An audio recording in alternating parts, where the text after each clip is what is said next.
আমি একটা মেয়ে হয়ে বলতেছি, ছেলেরা আসলেই অনেক বেশি ভালোবাসে। কেউ মানুক বা না মানুক, আমি এই কথাটা মানি। এটা একটা আপুর গল্প।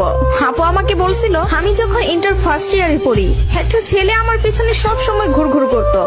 আমি যেখানেই যেতাম ও ঠিক আমার পিছনেই থাকতো। আমরা একই মহল্লাতে থাকতাম। সেই ছোটবেলা থেকে আমি ওকে দেখতেছি। একটু জেদি, তবে কোনো মিথ্যা নেই ওর ভিতরে। ফলচাতুরি এসব কিছুই বুঝে না, আর অনেক চাপা স্বভাবের একজন মানুষ। কষ্ট হলেও মুখ থেকে কোনো কথা বের করে না। ওই যে একটা কথা আছে না, বুক ফাটে তো মুখ ফুটে না। এমনকি আমি যখন ওকে দাঁড় করাই বলতাম, কিছু বলবেন, ও বলতো না কিছু না। একদিন আমি ওকে প্রপোজ করলাম আর বললাম, আপনাকে দিয়ে কিছু হবে না, আমি সারাটা জীবন আপনার সাথে থাকতে চাই, আপনার বউ হতে চাই আমি। কখনো দূরে সরাই দিবেন না তো? জীবনে যা কিছুই হয়ে যাক, আপনি আমার পাশে থাকবেন, কখনো আমাকে একা ফেলে যাবেন না। যদি এই ওয়াদা করতে পারে, তাহলে আমি রিলেশন করব। ও অনার্স ফার্স্ট ইয়ারে পড়ে।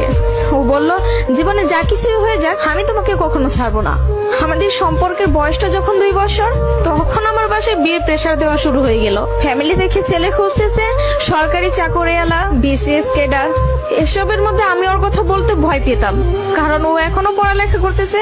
চাকরি তো দূরের কথা, চাকরি পাইতে তো অনেক সময় লাগবে, কিন্তু আমার ফ্যামিলি তো আমাকে সময় দিবে না।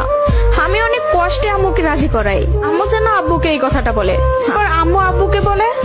আব্বু সাথে সাথে মুখের উপর বলে দেয়, সম্ভব না, বেকার ছেলের হাতে আমি আমার মেয়েকে দিব না।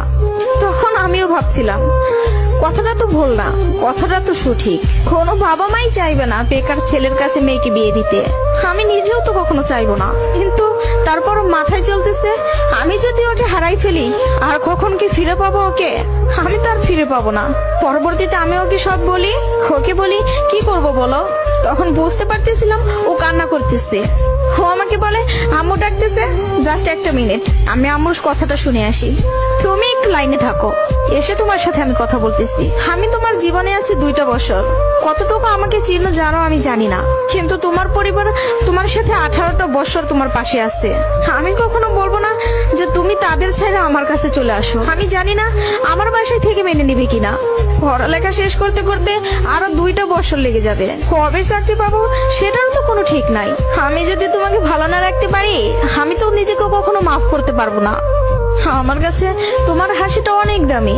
তোমার যেটা ভালো মনে হবে তুমি সেটাই করো। তুমি যা বলবো আমি সেটাতেই রাজি। এসব কথা শোনার পরে, আর যাই হোক, একটা মেয়ে তার ভালোবাসার মানুষকে কখনো ছেড়ে যাইতে পারে না। আমি তখন একটা জিনিসই ভাবতেছিলাম, জীবনটা তো ছোট, আর আমি আমার এই ভালোবাসার মানুষটাকে হারাই ফেললে আমি নিজেই সারা জীবন আফসোস করব। এরকম কোনো ছেলে আর আমাকে ভালোবাসতে পারবে না।